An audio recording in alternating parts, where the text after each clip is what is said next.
Continuamos con la presentación del Evangelio de Lucas, con el seguimiento a esta serie en la cual estamos estudiando el Evangelio de Lucas. Hoy es nuestra presentación número 19 de esta serie. Estamos en el capítulo 4 y estamos hablando acerca del momento en el cual Jesús estaba en Nazaret, en Galilea, y estaba en la sinagoga un día sábado, después que se levantó a leer el rollo o una parte del rollo del profeta Isaías que él adrede encontró y leyó. Vamos a orar para comenzar. Estamos agradecidos, Padre Celestial, por esta nueva oportunidad que tenemos de abrir tu palabra, abrir el texto sagrado y poder mirar dentro de él los pensamientos que tú permitiste que el evangelista Lucas pusiera allí. Muchas gracias, Señor, por esta gran oportunidad de abrir tu palabra. Realmente no hay otra cosa más importante que esto. No hay otro asunto para el ser humano que sea más importante que estudiar el Evangelio de Lucas o los Evangelios o la palabra completa y poder alimentarnos de tu palabra, que es vida para el alma, que el Espíritu Santo pueda venir al lado nuestro e iluminar nuestra mente. No hay algo que sea más importante que eso. Así que muchas gracias, Padre. Gracias por asistirnos, gracias por acompañarnos, gracias por bendecirnos, Señor. Lo agradecemos mucho en el nombre de Jesús. Amén. Gracias por estar allí otra vez. Continuamos con el estudio del Evangelio de Lucas. Como les dije, ayer estuvimos hablando acerca de Jesús en Nazaret, en Galilea, en la sinagoga. Y hoy vamos a continuar. Recordemos que Jesús, según Lucas, acaba de llegar de las tentaciones en el desierto y entonces dice que en el poder del Espíritu, él regresó a Galilea y la fama de él se difundió por todo alrededor. Les comentaba que este versículo no era específico en los detalles como son algunos otros evangelistas, como por ejemplo Juan. Juan afirma que después que Jesús regresó del bautismo, él volvió otra vez al Jordán donde estaba Juan Bautista y allí, según la palabra, él escogió 4 discípulos y luego él se fue a Caná, a las bodas donde él transformó el agua en vino. Jesús está haciendo referencia acá en el versículo 23. Él dice: sin duda me diréis aquel refrán o este refrán médico, cúrate a ti mismo. De tantas cosas que hemos oído que se han hecho en Capernaum, haz también aquí en tu tierra. Así que ya Jesús, según el evangelista, había recorrido ciertos lugares y había hecho algunos milagros o algunas cosas. Y por eso dice la Biblia que la fama de él se estaba difundiendo. Y dice en el versículo 24 que él añadió aquella famosa frase que todavía hoy es un refrán muy popular entre la gente: nadie es profeta en su propia tierra. Él dijo: ningún profeta es acepto en su propia tierra. Y luego él menciona a Elías para hablar acerca de cuando él cerró el cielo por 3 años y medio gracias a que oró. Y dice la Biblia que cuando sucedió eso hubo una gran hambre en la tierra de Israel y él no fue enviado a ninguna viuda, sino a una viuda que era extranjera, una viuda en Sarepta, en Sidón, en la tierra de los sidonios. Y por supuesto que los judíos que estaban escuchando en la sinagoga se sintieron muy mal porque él les estaba diciendo la verdad, pues, pero les estaba diciendo en la cara que Dios prefirió escoger a una viuda extranjera, gentil, de los sidonios, para alimentar a su profeta antes que escoger a alguien de su propio pueblo, porque la gente de su propio pueblo no estaba dispuesta a hacer lo que hiciera o lo que haría una extranjera por un profeta suyo. Eso era muy doloroso para un judío. Y luego les dijo en la propia sinagoga, y muchos leprosos había en Israel, versículo 27, en tiempo del profeta Eliseo, pero ninguno de ellos fue limpiado sino Naamán el sirio. Así que una vez más menciona a otro importante profeta del Antiguo Testamento que es Eliseo y dice que cuando había leprosos en Israel, porque en los tiempos bíblicos había mucha lepra y había leprosos en Israel, dice la Biblia que ninguno de ellos fue limpiado, sino un extranjero sirio. Y Siria era uno de los imperios enemigos declarados del pueblo de Dios, así como también lo fueron los sidonios. Entonces, hermanos, por supuesto que los judíos que estaban escuchando a Jesús hablar así, Jesús fue muy fuerte y directo.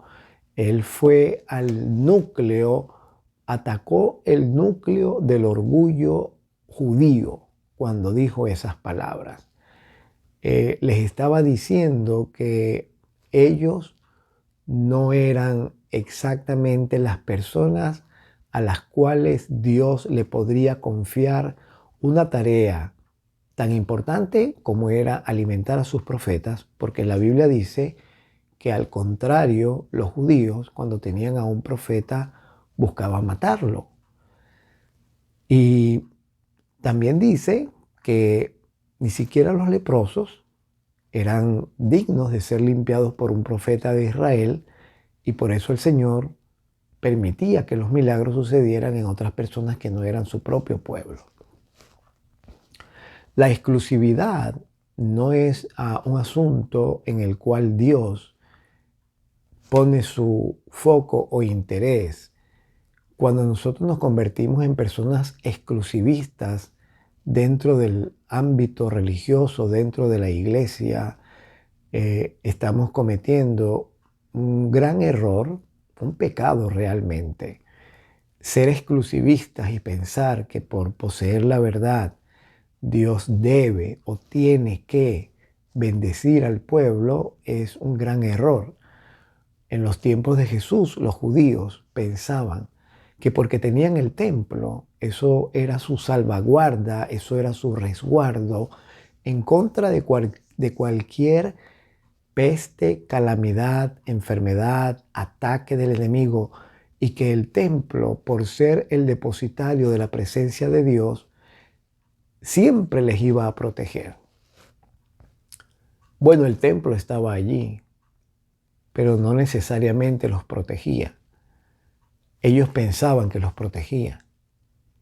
La verdad está en la palabra, y puede ser que como adventistas del séptimo día, que estudiamos la palabra o que conocemos la palabra o que hemos escuchado de la palabra y que hemos verificado las verdades de las doctrinas bíblicas con la propia Biblia, puede ser que eso nos haga sentir seguros, puede ser que eso nos haga sentir que estamos en la senda correcta y que Dios no puede, imposible, abandonarnos porque pues tenemos la verdad. ¿Cómo nos va a abandonar? Sin embargo, los judíos pensaron lo mismo acerca de su religión, acerca de sus antecesores, ancestros. Pensaron lo mismo acerca de su status quo. La Biblia dice en el libro de Mateo que Juan, cuando él estaba bautizando, él también fue muy directo con los fariseos, con los judíos en general. La Biblia dice que en el versículo 2 del capítulo 3 de Mateo, arrepentíos, le dijo él a todos aquellos que venían a su bautismo. Y los que venían a su bautismo eran las personas de Judea, de Jerusalén. Arrepentíos porque el reino de los cielos se ha acercado. Así que él le pedía a su pueblo que se arrepintiera. Él no le estaba hablando a los gentiles. Por supuesto que había gentiles allí, pero Juan le estaba dirigiendo su mensaje al pueblo de Dios, a aquellos que se llamaban hijos de los profetas. Y luego les dijo, salía el Jerusalén, versículo 5 de Mateo capítulo 3, salía el Jerusalén, Judea, toda la provincia de alrededor del Jordán, y eran bautizados por él en el Jordán, confesando sus pecados. Y al ver él que muchos de los fariseos y de los saduceos venían a su bautismo, les decía, generación de víboras. ¿Quién nos enseñó? ¿Quién os enseñó a huir de la ira venidera? Hagan pues frutos dignos de arrepentimiento. Y luego les dijo, no piensen decir dentro de sus corazones, a Abraham tenemos por padre, porque yo os digo que Dios puede levantar hijos a Abraham, aún de las piedras o aún de estas piedras. Así que Juan fue muy directo con los dirigentes religiosos, espirituales de su época, y les dijo con toda claridad que si ellos pensaban que por ser descendientes de Abraham estaban seguros con respecto a su salvación, estaban equivocados. Que Dios era capaz de levantar hijos a Abraham aún de entre las piedras si fuese necesario. Eso es algo muy duro. Para ellos fue algo bastante fuerte escuchar esas palabras. Y cualquiera que hubiese vivido en los días en los cuales Juan predicó, hubiese pensado que él estaba en contra del pueblo de Dios. Pero no es así. Él estaba llamando al pueblo a un arrepentimiento. Lo que pasa es que cuando se levanta una voz de admonición, cuando se levanta una voz de advertencia, cuando se levanta una voz de no digamos de regaño, porque esa no es la palabra, pero sí una voz en la cual se advierte o se zarandea al pueblo de Dios. Cuando en un sermón se escuchan palabras directas contra el pecado, llámese pecado a lo que sea, eso no gusta, eso no es agradable, eso no es precisamente lo que la gente está esperando. La gente, en general, las personas cuando van a la iglesia les gusta escuchar palabras bonitas, les gusta escuchar que todo está bien, les gusta escuchar que Dios siempre, y escuchamos eso mucho decirlo, siempre está con nosotros. Porque Él dijo, yo estaré con vosotros todos los días hasta el fin del mundo. Pero el Señor en ningún momento afirmó que Él estaría con nosotros todos los días hasta el fin del mundo, no importando qué, no importando en qué situación nos encontremos. Porque en Apocalipsis capítulo 3, cuando el Señor da el mensaje a la Odisea, Él dice, ojalá fueses frío o caliente, pero como no eres frío ni caliente, estoy a punto de vomitarte de mi boca. Esas son palabras fuertes. Y luego el Señor añade, porque tú dices que eres rico, que te has enriquecido y que no tienes necesidad de ninguna cosa. Y luego Él dice, pero yo te digo a ti que tú eres un miserable, un pobre, un desnudo. Entonces esas palabras no nos gusta escucharlas porque atacan al centro del orgullo. Y eso fue lo que hizo Jesús. Él atacó el centro del orgullo de la nación judía, cuando en aquella sinagoga, en su propio pueblo, dijo lo que dijo. Y como dije ayer en la última presentación que tuvimos, esas personas que asistían a la sinagoga conocían a Jesús. Lo conocieron desde hacía años. Algunos eran mayores que él, otros eran de su edad, contemporáneos, otros eran menores que él. Pero todos sabían quién era Jesús, sabían que era el hijo de María, conocían acerca del milagro de María de haber salido embarazada antes de haberse juntado con José. Ellos sabían toda esa historia y allí estaban. Y dice la Biblia en el versículo 28 algo muy interesante. Esto es algo en lo cual yo quiero, mi querido hermano, amigo, que pienses. Piensa en esto. Al oír estas cosas, todos, la Biblia dice todos.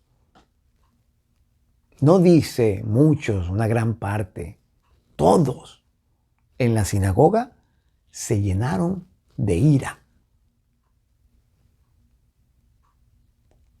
Voy a leer otra vez el versículo 22. Yo quiero leer el versículo 22 y contrastarlo con el versículo 28. Porque es necesario que entendamos cómo somos los que vamos a adorar a Dios. El versículo 22 dice, y todos daban buen testimonio de él. Todos. Noten ustedes que en el versículo 22 dice que todos daban buen testimonio de él. Y luego en el versículo 28 dice, al oír estas cosas, todos en la sinagoga se llenaron de ira. Y todos daban buen testimonio de él. Y estaban maravillados de las palabras de gracia que salían de su boca y decían, ¿no es este el hijo de José? En un momento, cuando Jesús estaba predicando y cuando escuchaban las palabras de gracia que salían de su boca, todos estaban maravillados. Me imagino que afirmaban con sus cabezas mientras él predicaba, se sonreían mientras leía al profeta Isaías y escuchaban cómo Jesús leía, el Espíritu Santo trabajaba en sus corazones. Todos. En un momento todos estaban así endulzados, empalagados de la palabra. Todos en un momento estaban llenos del Espíritu. Todos estaban escuchando a Jesús y se sentían refrescados por el poder de la palabra. Pero no pasó mucho tiempo. Jesús lo único que hizo fue leer al profeta Isaías. Y después que relató las dos experiencias de lo que pasó con Elías y con Eliseo, todos cambiaron. Todos. ¿Hasta qué punto cambiaron? Este pasaje del capítulo 4 de Lucas es un retrato de lo que va a suceder o lo que sucede con aquellos que predican la verdad. Esto es un retrato de lo que sucede en el mundo cristiano cuando en su orgullo no quiere aceptar la parte que le corresponde para arrepentirse. Esto es un claro ejemplo de lo que pasó entre Caín y Abel cuando Abel llamó a su hermano o cuando Abel ofreció un mejor sacrificio que Caín. Esto es un claro ejemplo de lo que sucede cuando en el mundo cristiano hay personas que viven la verdad y predican la verdad y llaman al pecado por su nombre. Esos que estaban maravillados de las palabras de gracia que salían de la boca de Jesús, ahora se llenaron de ira. En Apocalipsis, en el capítulo 12, ese texto lo leímos en estos días, creo que fue ayer. Apocalipsis en el capítulo 12, denme un segundo que estoy buscando el texto. Dice allí, en el los versículos 9 en adelante, y fue lanzado fuera el gran dragón, la serpiente antigua que se llama Diablo y Satanás, que engaña al mundo entero, fue arrojado a la tierra y sus ángeles fueron arrojados con él. Después de la cruz, Jesús fue arrojado definitivamente del cielo con sus ángeles. Entonces escuché una gran voz en el cielo que decía: ahora ha venido la salvación, el poder y el reino de nuestro Dios y la autoridad de su Cristo, porque ha sido lanzado fuera el acusador de nuestros hermanos, el que los acusaba delante de nuestro Dios día y noche. Y ellos le han vencido por medio de la sangre del Cordero y de la palabra del testimonio de ellos, y menospreciaron sus vidas hasta la muerte. Y luego dice: por lo cual alegraos cielos y los que moráis en ellos. ¡Ay de los moradores de la tierra y del mar!, dice la palabra. Porque el diablo ha descendido a vosotros con gran ira, sabiendo que tiene poco tiempo. Y cuando el dragón vio que había sido arrojado a la tierra, persiguió a la mujer que había dado a luz al hijo varón. Nos damos cuenta que el dragón se llenó de ira. Se llenó el dragón de ira como se llenó de ira Nabucodonosor también. Cuando los 3 jóvenes que fueron amenazados con ser lanzados en el horno de fuego, cuando él levantó aquella gran imagen, le dijeron al rey: no necesitamos contestarte acerca de esto. El Dios nuestro al cual servimos, Él puede librarnos del horno del fuego, y de tu mano, oh rey, nos librará. Y si no, sepas que tampoco vamos a adorar la estatua de oro que has levantado. En ese momento Nabucodonosor se llenó de ira, porque atacaron su orgullo, porque le dieron a él exactamente, le metieron, como decimos en criollo, le metieron el dedo en la llaga. Y no se resistió más, su orgullo se levantó, el diablo tomó posesión de él, se transfiguró su rostro y mandó a los muchachos a que fuesen enviados, echados al horno de fuego. Ahora Jesús dice a sus coterráneos, a sus conocidos, a sus amigos, entre comillas, a aquellos que lo conocen, que siempre lo ven en la sinagoga, que comulgan con él, que cantan con él, que oran con él. Ahora les dice una gran verdad. Les retrata su verdadera situación espiritual. ¿Y qué hacen ellos? Aquellos que en un momento se gozaban, aquellos que durante 30 años escucharon sus palabras, aquellos que durante tanto tiempo, bueno, no 30 años, ¿verdad? Desde el momento que comenzó a asistir a la sinagoga, es una exageración decir 30 años. A aquellos que durante todos esos años le habían oído predicar, hablar, estar allí, que conocían a sus padres, de repente se voltean. Ahora están en su contra. ¿Y qué tanto? Bueno, tú me dirás, bueno, se enojaron. No, no fue que se enojaron.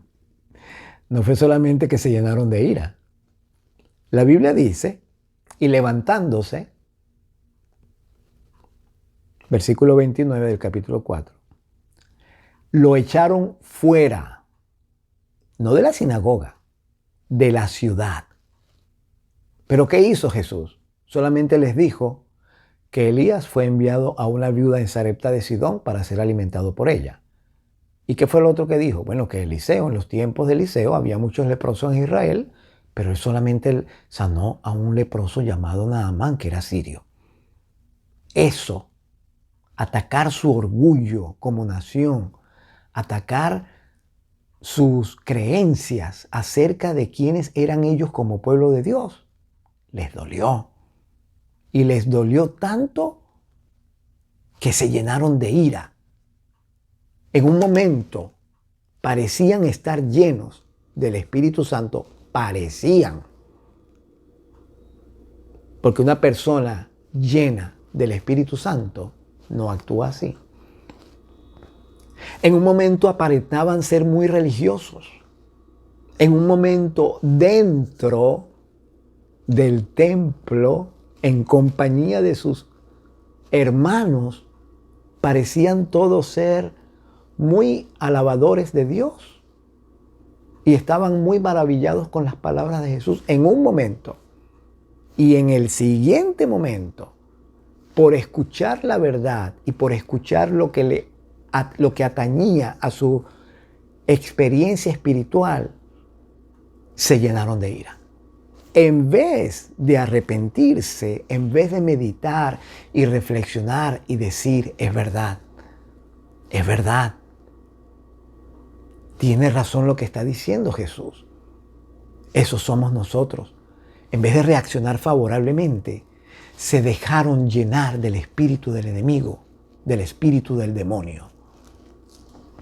Y lo echaron fuera de la ciudad. Yo me imagino a todos aquellos en la sinagoga empujando a Jesús. Y me imagino a Jesús dejándose empujar, sin quejarse, sin lamentarse, sin reclamar. Ese era Jesús. No dijo, ¡ey, ey, ey! No dijo nada. Lo echaron fuera de la ciudad. Pensemos, hermanos, ¿cuánto habrán caminado desde la sinagoga hasta sacarlo de la ciudad a empujones? Lo agarrarían por el brazo entre varios, lo sacarían. Y él se dejó llevar. Y dice la Biblia, lo llevaron hasta la cumbre del monte, sobre el cual estaba edificada la ciudad de ellos. O sea que la ciudad de Nazaret queda en un monte, en una colina, en lo alto de alguna montaña.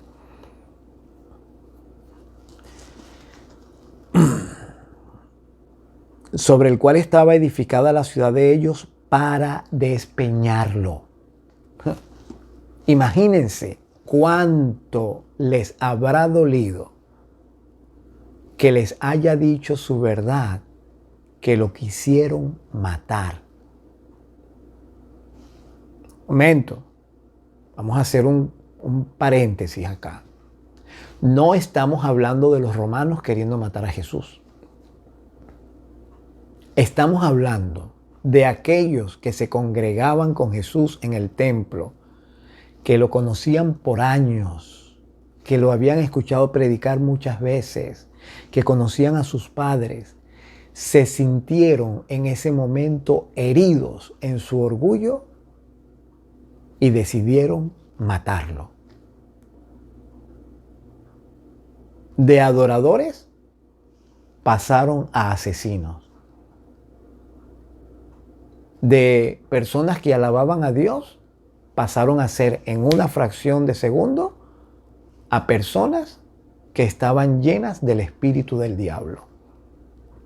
Y como estaba diciendo hace un momento, no hay duda que esta gente no estaba llena del espíritu de Dios, porque si el espíritu de Dios hubiese estado en ellos, no habrían actuado así. Ellos pensaron que estaban bien. Solamente profesaban ser religiosos, profesaban ser judíos, profesaban creer en Dios.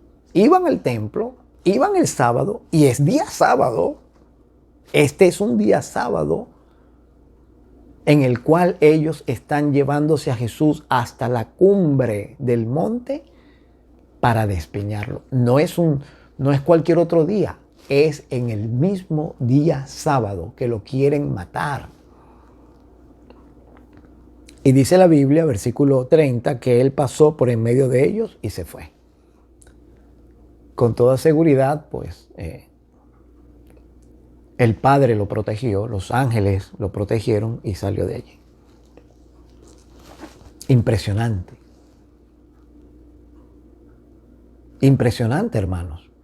Nosotros necesitamos pensar en esto porque esta situación se repite con frecuencia en nuestra iglesia. Esta situación se repite con frecuencia entre aquellos que adoran a Dios. Porque hay muchos, aquí dice todos en la sinagoga que se levantaron, pero hay muchos que asisten al templo y solamente tienen profesión de piedad. pero realmente su corazón no está convertido. Cualquiera de nosotros podría ser uno de ellos, que asiste al templo, pero su corazón no está convertido. Por eso dice el apóstol Pablo, examinaos a vosotros mismos si estáis en la fe. Probaos a vosotros mismos. Sigue diciendo la Biblia, descendió Jesús a Capernaum, ciudad de Galilea, sigue en Galilea, y les enseñaba en los días sábado. Y se admiraban de su doctrina, porque su palabra era con autoridad. Otra vez, Jesús, por el hecho de que le pasó eso, no dejó de asistir al templo. Él continuó, dice la Biblia, que le seguía enseñando en los días sábados en la sinagoga. Y la gente se admiraba de su doctrina porque su palabra era con autoridad, porque conocía la Escritura. Estaba convencido y la vivía. Y eso le daba autoridad a sus palabras. Y estaba en la sinagoga un hombre que tenía un espíritu de demonio inmundo, el cual exclamó gritando, ¡déjanos! ¡Déjanos! Qué interesante. Déjanos. Este hombre estaba endemoniado y más de un demonio estaba con él. ¿Qué tienes con nosotros, Jesús Nazareno? ¿Has venido para destruirnos? Yo te conozco quién eres, el Santo de Dios. Wow. Déjanos.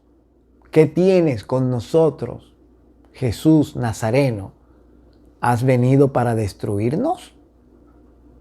Yo te conozco quién eres, el Santo de Dios. Muy interesante. Muy interesante. Dice la Biblia en el capítulo 5 de Marcos,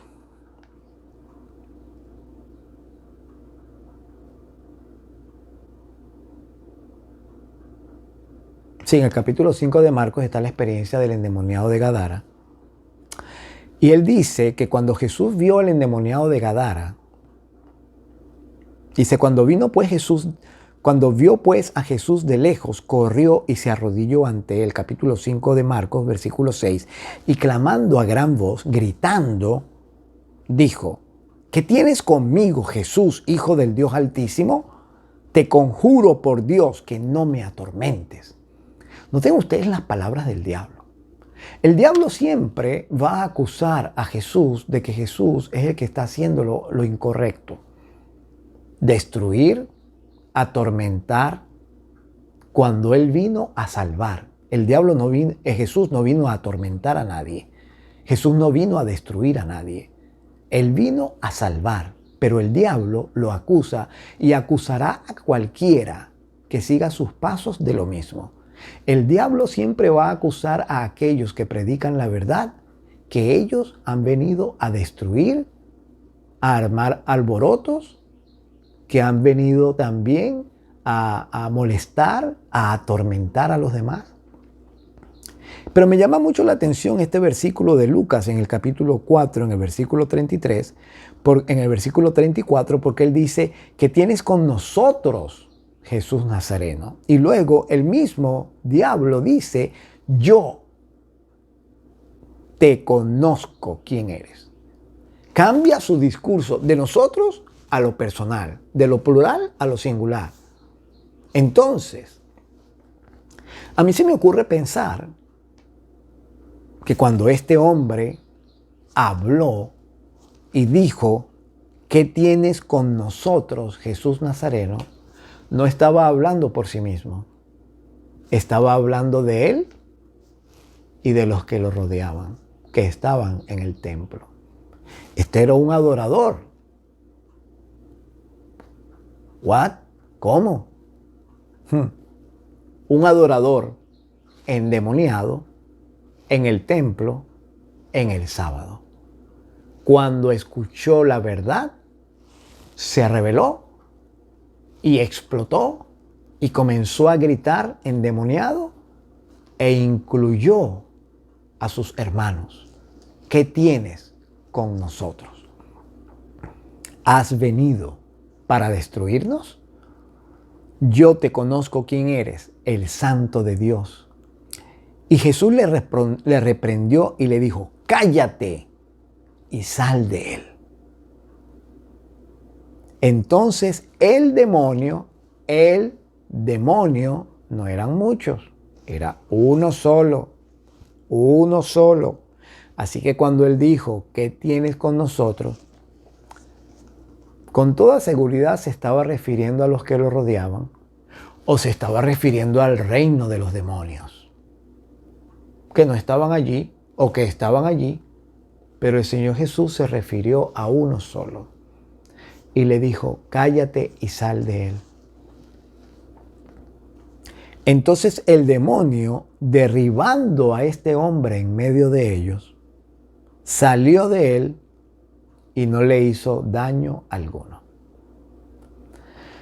Y estaban todos maravillados, otra vez, y hablaban unos a otros diciendo, ¿qué palabra es esta? Que con autoridad y poder manda a los espíritus inmundos y salen. Y su fama, dice la palabra, se difundía por todos los lugares de los contornos. Y dice el versículo 14 del capítulo 4, y Jesús volvió en el poder del Espíritu a Galilea y se difundió su fama por toda la tierra de alrededor. Y dice en el versículo 37, y su fama se difundía por todos los lugares de los contornos. Y dice en el versículo 31, descendió Jesús a Capernaum. Y dice en el versículo 23, y él les dijo, sin duda me diréis este refrán, médico, cúrate a ti mismo. De tantas cosas que hemos oído que se han hecho en Capernaum, haz también aquí en la tierra. Así que pareciera que los relatos están al revés. Que primero fue el relato del hombre con el demonio en la sinagoga, y después fue el relato de Jesús levantándose a leer y diciéndole lo que les dijo. Notemos nosotros que Jesús echó a este demonio de este hombre y el hombre quedó tirado en el suelo. Pero a los otros que estaban llenos de ira, el Señor Jesús no sacó los demonios de ellos. Ellos casi que despeñan a Jesús de la cumbre del monte. Hermano, mi hermano, mi amigo, mi hermana, mi amiga, quien quiera que seas tú que estás al otro lado de la pantalla, cuando vas al templo, ¿qué espíritu te llena a ti? ¿Vas lleno del Espíritu Santo o vas lleno del espíritu del demonio? Eso solo lo sabes tú. Eso solo lo sé yo. Una cosa es cierta. Los adoradores que estamos en el templo, no todos estamos llenos del Espíritu Santo. Los adoradores que estamos en el templo, puede ser que muchos de nosotros estemos allí con un espíritu inmundo, diferente. La otra cosa que aprendemos de esto es que no podemos confiar en quien adora al lado nuestro. Porque aunque nos conocemos y somos amigos y somos hermanos, de la noche a la mañana, cualquiera, en un instante de tiempo, se puede transformar, cambiar, dejarse llevar por el espíritu del demonio y querer matarte a ti, querer matarme a mí. Echarte de la sinagoga, echarte de la ciudad. Esto no es fácil de asimilar, pero eso es lo que está escrito en la palabra. Eso es lo que leemos que le pasó a Jesús. Y a cualquiera que siga los pasos de Jesús, le va a pasar lo mismo. Jesús se lo dijo a los discípulos. Y el apóstol también lo dice. Todo aquel que quiera vivir piadosamente en Cristo Jesús, padecerá persecución. Vamos a orar. Te damos muchas gracias, Padre Celestial, por el alimento de esta mañana. ¡Wow! ¡Qué ejemplo el que hemos leído en el Evangelio de Lucas acerca de lo que le pasó a Jesús, que casi lo matan! Sus propios hermanos que adoraban con él. Ayúdanos a abrir los ojos a los tiempos que vivimos y a pensar en estas cosas, porque esto se repite, Señor. Nuestros propios hermanos, el Señor Jesús lo dijo, tus peores enemigos serán los de tu casa. A veces nos cuesta aceptar esta verdad, porque en el templo nos abrazamos, nos queremos, nos decimos palabras bonitas. Pero esos que nos reunimos unos a otros cada sábado en el templo, somos los mismos que de la noche a la mañana algún día nos vamos a levantar en contra de nuestros propios hermanos. Ten misericordia de nosotros y que seamos llenos de tu Espíritu para que eso nunca pase en nosotros. Si en algún lugar queremos estar, es del lado de aquellos que dicen la verdad, no del lado de los que reaccionan para perdición. Llénanos de tu Espíritu, Señor, en este día. Te alabamos. Muchas gracias en el nombre de Jesús. Amén. Corre la voz en YouTube, Frank Flores Bible. Suscríbete a mi canal. Y también en Instagram y en Facebook, sígueme, Frank Flores Bible. Te veo la próxima vez. Seguiremos estudiando el Evangelio de Lucas, donde quedamos, en el versículo 37. Y su fama se difundía por todos los lugares de los contornos. Que Dios nos dé un día muy bendecido. Amén.